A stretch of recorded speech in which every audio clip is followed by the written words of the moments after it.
Welcome to the Capital News. I'm your host, Alex Kreitis. Today is Tuesday, April 6th, 2021. Thank you so much for joining me. Hope you're all doing well out there today. Title of today's podcast, U.S. Taxpayers Bail Out the World. Now, this should come as no surprise with all of the spending that Uncle Sam has just been throwing out the window day after day, week after week, month after month, and now year after year. With multi-trillion-dollar deficits at the federal level, our national deficit, obviously creating trillions more to our national debt, but also our trade deficit, which is hitting all-time records as well. And deficit is a negative number, not a good thing. These are all direct and indirect bailouts, not just of industry in this country, but for industry in other countries. Because if we have such large trade deficits, that means we're not producing the stuff. That means we're importing the stuff. So somebody else in another country, is doing the production. And it is production and savings and capital formation and innovation and productivity that generates true economic growth. So while we have growing twin deficits, again, our trade deficit combined with our national federal budget deficit are increasing so that we can evidently bail out the rest of the world, so the rest of the world can grow at the expense of the United States. And of course, we're flipping the bill. This is just like what our Treasury Secretary, Janet Dingbat Yellen, just did. Basically unilaterally giving $650 billion, with a B, $650 billion, U.S. taxpayer money, to the International Monetary Fund, the IMF. She didn't have to go to Congress. It was below the threshold, where she didn't have to go to Congress to seek their approval, or their advice, or their consent. She wants to do it. She evidently has the authority to do it and did it. $650 billion. A little bit of context as to what that means.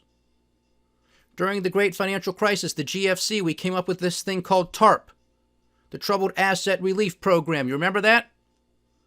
$700 billion. We came up with TARP to save the financial system from financial and economic ruin. Now, they just pulled the number out of you-know-where, but it had to be a big number. And 13 years ago, they were afraid to say trillion. Now we say trillion like we're handing out pieces of candy. It's nothing. So, a decade ago, 13 years ago, people are gasping. Democrats and Republicans both were outraged at a number so big, $700 billion,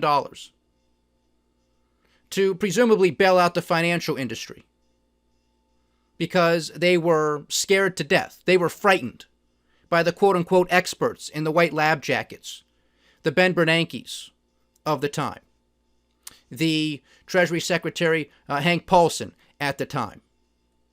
And of course, Janet Yellen was still running around too. And Timothy Geithner, another former Treasury Secretary under Obama. All the same players, all the same names. It's a revolving door down there. Basically, bipartisan support. At least initially, knee-jerk reaction. Oh, we're not doing this. We're not bailing out these industries. We're not doing this. We're definitely not appropriating $700 billion. That's way too much. But they, of course, ended up doing it at the end of the day. But I just want to provide this context. $700 billion was presumably enough to save us from the great financial crisis, or to be at least a big chunk of what was going to help us. And now, our Treasury Secretary is giving $650 billion to other countries. That's what the IMF is. That's who they're representing. Poorer and middle income countries with our tax dollars. Did you vote for this? Did your congressman or senator give you a call? Did they send you an email or a letter asking for your approval on this? No, of course not. Of course not. They didn't even get an email or a letter from Janet Yellen. They didn't. She did because she didn't have to give it to them. So there's another $650 billion out the door. So we're going to have to borrow another $650 billion just to make that up, so we have the cash in our treasury. That's how this works. But don't worry, according to Secretary Yellen, it's a wash. You don't have to worry about it because we're going to make money by giving this money to the IMF. And yes, of course, we're going to have borrowing costs for the new treasuries that we're going to have to issue. But it'll be a wash. What we get from those other countries will pay for what we have to pay out to some other institution, namely the Federal Reserve. Because nobody wants our debt, because it's junk. It's junk. And with what these morons and idiots are doing on a daily basis, no wonder it's junk. I don't say that tongue-in-cheek when I go through market performance and I say, okay, on to bonds, Uncle Sam's 10-year junk note. I'm not saying that to be a wise guy. I'm saying that because that's what it is. It's junk. It's garbage. And I want to talk about the coming bankruptcies, and I want to talk about the high-yield market, the junk bond market, in relation to the Treasury market. Okay, so we're going to get to that. And the other interesting thing, and is this a coincidence or do we not believe in coincidences? Because, so we have these, again, the $650 billion out the door to the IMF. And lo and behold, the IMF comes out now with a report increasing their forecasts for global growth. They get a $650 billion freebie, courtesy of the U.S. taxpayer, and they issue another report. We are revising our forecast, and we're revising it upward. And I don't have the report in front of me. I honestly couldn't care less. I think they're projecting the U.S. GDP somewhere around 6%. But when you have a printing press and that's all you do is beg, borrow, and print, yeah, and you understand the arithmetic calculation of GDP, no surprise. Okay? I'm not going to be surprised if it hits it. I'm not going to be surprised if it doesn't. It's all a joke. It's all a game. It's all smoke and mirrors. Understand this. That's the most important piece of the story. It's all a joke. But I guess that's all you have to do. You want things to look rosier? Give an organization $650 billion, and they'll write whatever type of report you want them to write. That's how easy it is. Assuming you can get your hands on $650 billion. So that's important because this also ties into some of the situations that I have been forecasting, I guess we could say, and have been for the past couple of years, namely social unrest due to political corruption and due to economic corruption and poor economic policy making. Well, what this $650 billion does is this kicks the can down the road. That's a ton of money. Now, yes, we live in the world, in the land of trillions and trillions of dollars, but $650 billion is still quite a bit of cash, okay? So don't fool yourself on that.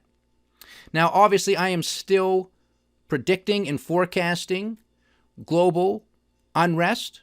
I hope I'm wrong about this, by the way, but also I think it's needed because a lot of these politicians and policymakers that are at the helm in one country after the next, they're not going away.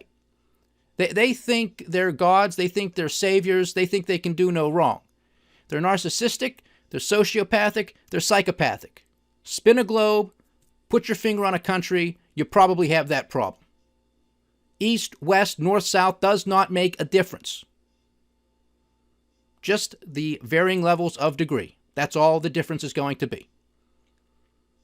So they see no wrong, these policymakers and politicians around the globe, but they're hugely problematic. And we've gone through the data, we've gone through the scenarios. Myanmar, military coup, they're on the verge of civil war, etc., etc. We know the weakest links that have been crumbling, are crumbling, in the process of crumbling. But nonetheless, if you're going to throw $650 billion at the problem, you are going to buy yourself some time. So net, I'm still with the social unrest, the uprisings, etc., etc. But this $650 billion is going to go a little way in sort of pushing some of that off, because if you could imagine these poor and middle income countries not being able to pay their debt, which was going to happen, absent this gift from U.S. taxpayers of $650 billion, well, you would have seen a lot of political tension. You would have seen snap elections, you would have seen coups, you would have seen more civil unrest, protests, riots, no question about it. Now, again, I still think those things are going to happen, but maybe now just a little bit longer than what I would have anticipated. So that's big news. That is big news. And of course, that doesn't catch most of the headlines now, does it? No, you have to be focused on Dr. Seuss, Mr. Potato Head, kings and queens and princesses who aren't happy. They're crying inside of a castle. Now the shenanigans with the Georgia voting law here in the United States, and Major League Baseball, another major sports organization, is moving their All-Star game, which was scheduled to be in Georgia. Well, they don't like this Georgia voting law, so they are moving their All-Star game to another state, I think Colorado. I couldn't care less.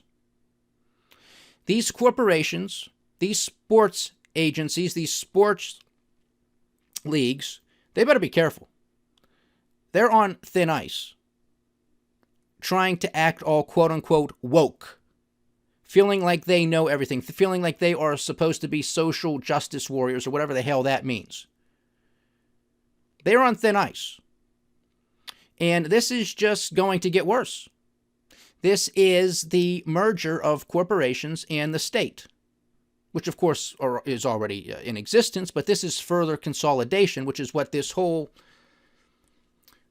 scheme of lockdowns and restrictions has been about. It's all it is. It is a big merger between big government and big business. Why do you think big business has been deemed essential and small and mid-sized firms have been deemed non-essential? How insulting. Essential, non-essential. That is your livelihood. That is your blood, sweat, and tears. That is your time away from your family to support your family. And these idiots have the audacity to come on the news day after day, night after night, in saying, you are non-essential. And people continue to buy it because this is a Milgram experiment and it is only getting worse. And I hate saying that, but that's what it is.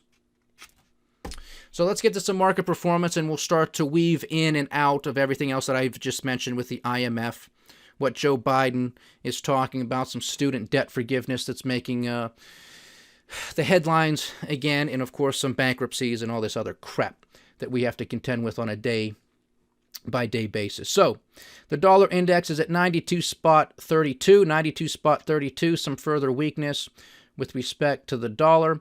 Not a lot of movement right now in the overnight session with respect to the Forex markets. Overnight futures trading the major indexes for the U.S., Dow Jones, the S&P 500, and the NASDAQ 100 are all relatively flat at the moment. The cash trade in Japan is putting on a little gain of about 0.1%. Pretty much a sea of green across the board, across the pond in Europe today. The biggest gainer was the UK exchange, the FTSE 100, putting on a gain of about 1.3%. Cash trade in Australia is putting on a current gain of about 0.5%. Chinese stocks are currently down. We have WTI catching a little bid today, $59.66. Brent also catching a bid, $63.10 a barrel. Some of this may have been off of the reports that came across the news wires about another disruption within the Suez Canal. I know, you can't make this crap up. Nothing like last time. It's been resolved. Maybe these things happen more frequently, but now people are, on high alert if something takes place in the Suez Canal. But nonetheless, that's what came across the news wires that led to a little bit of an increase there with oil prices. Natural gas, $2.46. Gold and silver had a decent day, but both are currently down overnight, 0.25%. Gold, $1,739 an ounce. Silver, $25.11 per ounce. Copper still hanging on, $4.10 per pound.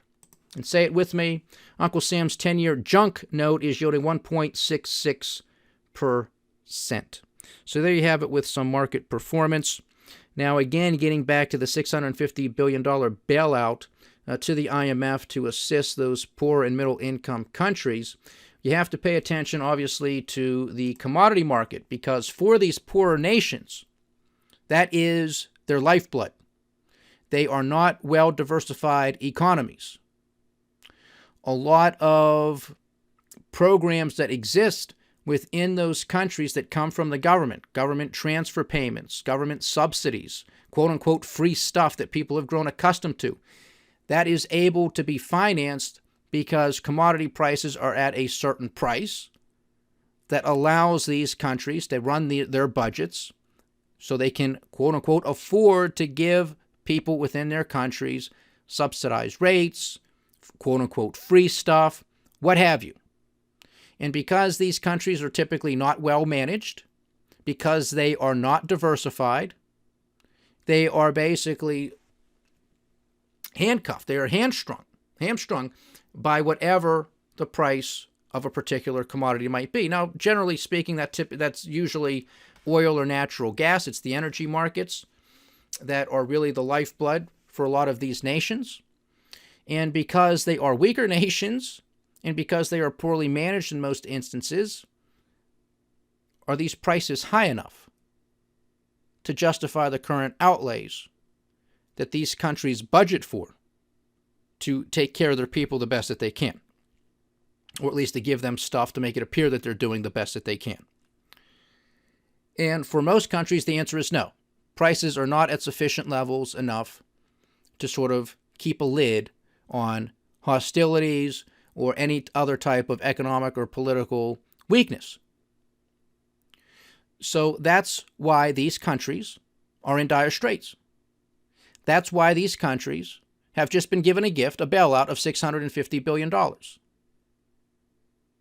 I am not the only one that sees this, ladies and gentlemen. I am not the only one that knows this. Our government knows this. Janet Yellen knows this. Jay Powell, the chair of the Federal Reserve, knows this. They are afraid of a dollar doom loop scenario. They are afraid of sovereign defaults, which is very likely what would have happened without this miraculous gift from the U.S. taxpayer of $650 billion, of which we gave no consent to whatsoever. But they don't care about us. They don't care about us. They don't care about us. Leave the two-party system immediately if you haven't already. So you have to understand how everything is connected. You have to understand what was coming down the pike. And what was coming down the pike were defaults by some of these countries around the world, these poor and middle income nations. Couldn't do it. They don't have the dollar reserves to pay it off. They don't have the cash coming into their economies because commodity prices, even though oil has been going up, is still not high enough for them to have a balanced budget and to continue offering their people the same level of goods and services that they have been attempting to do for the past several years. And that has been a trigger point for so many of the protests and riots that we have witnessed since 2019. The slightest increase to a tax, the slightest of increases to an increase in diesel or gasoline prices, or to get on the metro or to take a bus. Just the slightest of increases was enough to get people out onto the streets protesting and rioting and demanding change. That's how fragile this system is. That's all it takes. People are sick and tired of being sick and tired. They can't afford to live. And all of this is actually just making it worse at the end of the day. It's kicking the can down the road. It's shielding the policymakers who have implemented all of this craziness. It shields them from some responsibility and accountability for the time being. And they get to look like the good guy. Janet Yellen gets to look like the savior because she just gave $650 billion away. But don't worry, it's a wash. Don't worry about the housing crisis. It's not going to be a housing crisis. Don't worry about the subprime market. It's not going to be contagious. It's not going to make its way into other parts of the economy. Don't worry about it. This is what these idiots said. Okay? They're on record. This is what they said. Now they tell us inflation isn't going to be a threat. If it is, it's only going to be transitory. We're supposed to believe them. Got a bridge to sell you if you believe these people. What else do I want to talk about briefly before I get to some of the bankruptcy stuff? Oh, yeah.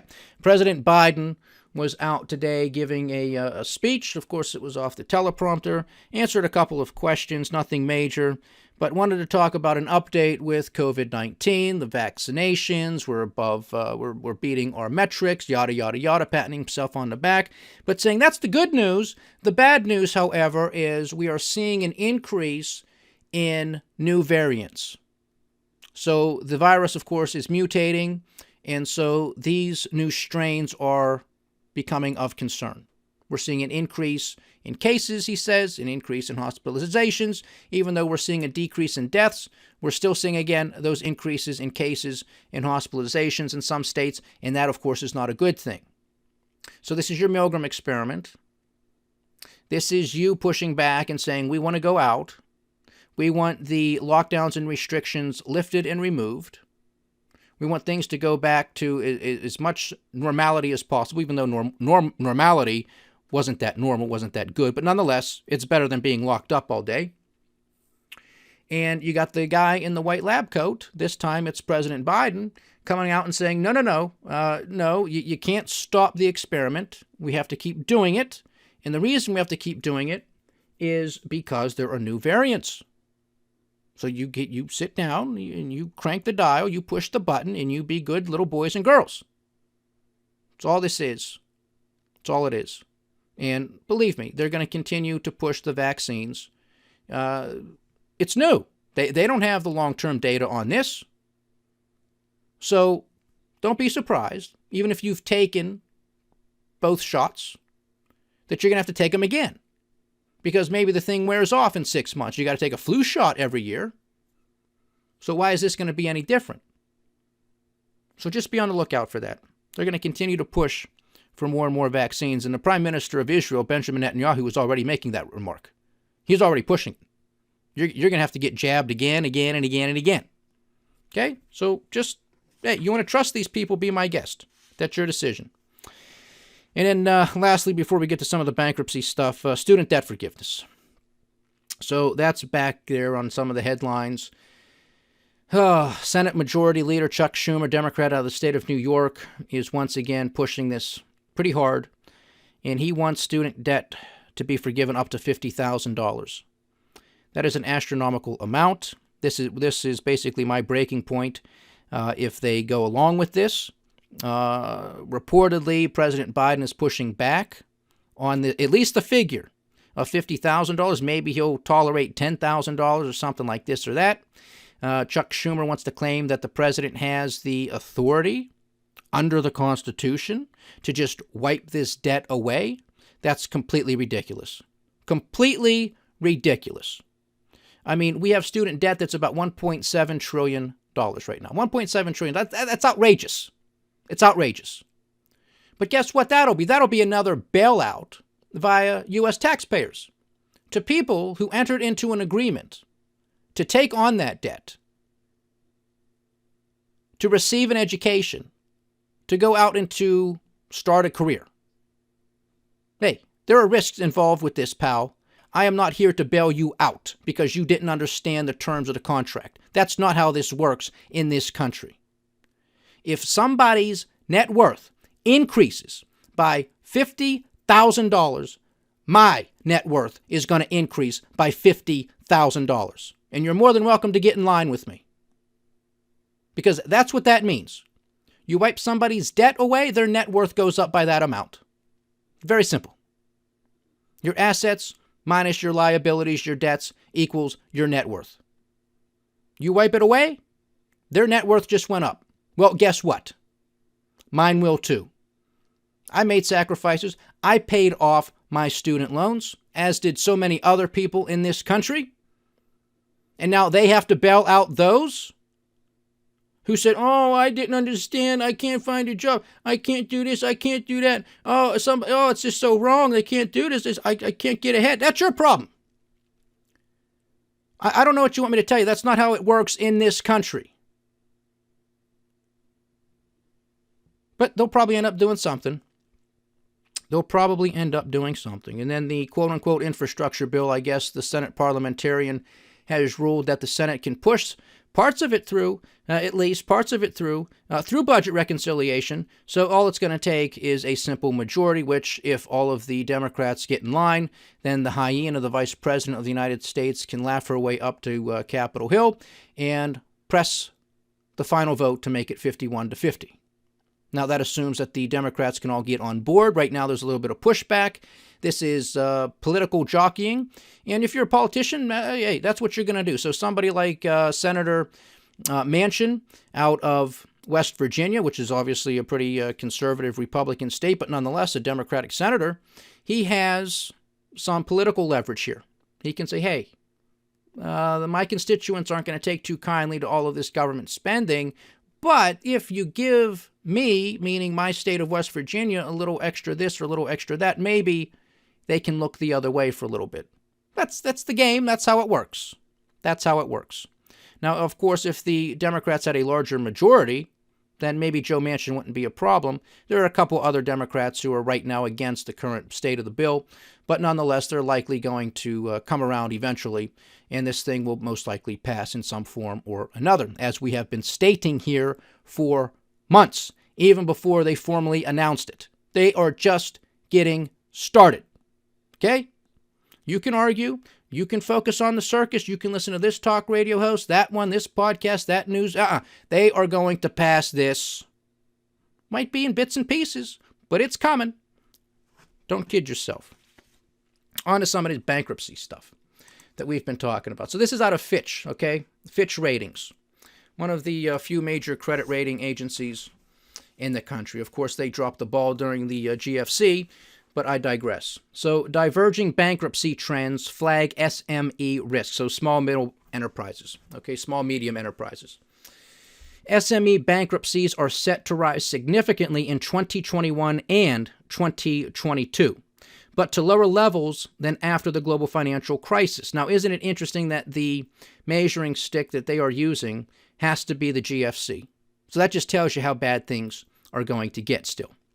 The unique nature of the coronavirus crisis, with special measures that have suppressed business failures, means visibility on how they normalize is poor. So what they are stating, what Fitch Ratings is stating in that sentence that I just read, is that the Federal Reserve, so monetary and fiscal authorities, stepped in with all of their emergency policies, one facility after the next at the Fed, the Nobody Cares Act at the federal government level, the PPP programs. So what they are basically stating here is that this is a huge distortionary event, which of course we have been mentioning since day one. A faster than expected surge in SME bankruptcies and non-performing loans, NPLs, could tighten credit conditions, weighing on the recovery. There have been far fewer bankruptcies during the coronavirus crisis compared with previous recessions, again because of said policies, fiscal and monetary, particularly among small businesses. Direct financial support and forbearance measures and interruptions of the bankruptcy process due to social distancing restrictions have artificially depressed bankruptcies. Insolvencies will rise as these measures are phased out. The divergence between U.S. Business Chapter 11 and Chapter 7 filings in 2020 suggests a backlog of failures for smaller firms. Chapter 11 filings by corporates increased in contrast to a fall in Chapter 7 commercial liquidations, which tend to be SME-dominated, although large and small firms can use both options.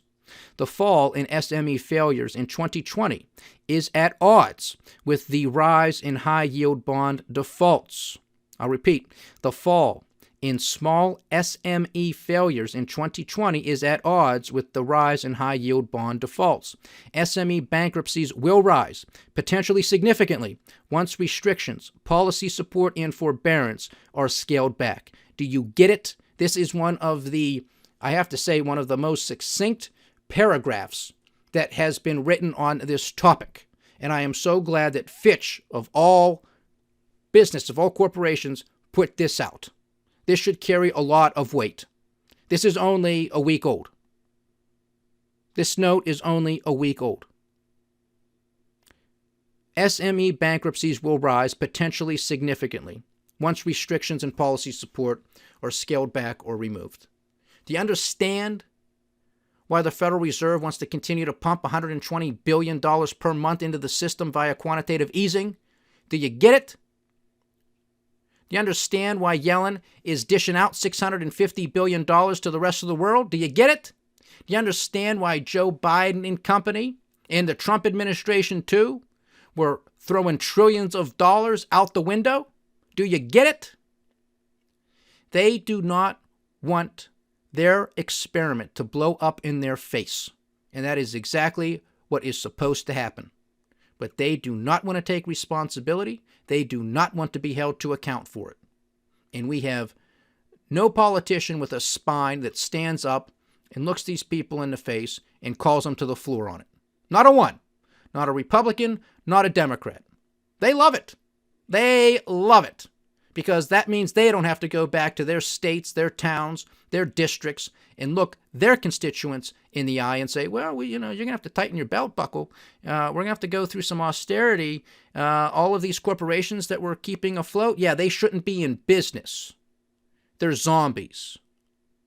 They are stealing, they are saturating future growth and prosperity, just so we can say that the businesses are still standing. They're not managed well, they're losing money, but hey, they're still open, right? At least for the time being. SME bankruptcies will rise potentially significantly. That's why they keep pushing one quote-unquote stimulus package after the next. Nobody Cares Act 1, 2, and 3.0. A $1.4 trillion spending bill just to keep the lights on, passed last December. Another $1.9 trillion piece of crap, Nobody Cares Act 3.0 that was just passed. Another $2 to $4 trillion quote-unquote infrastructure spending bill. And presumably, perhaps, more stimulus checks that might go out in the interim. They are trapped. They know it. These markets are greatly distorted.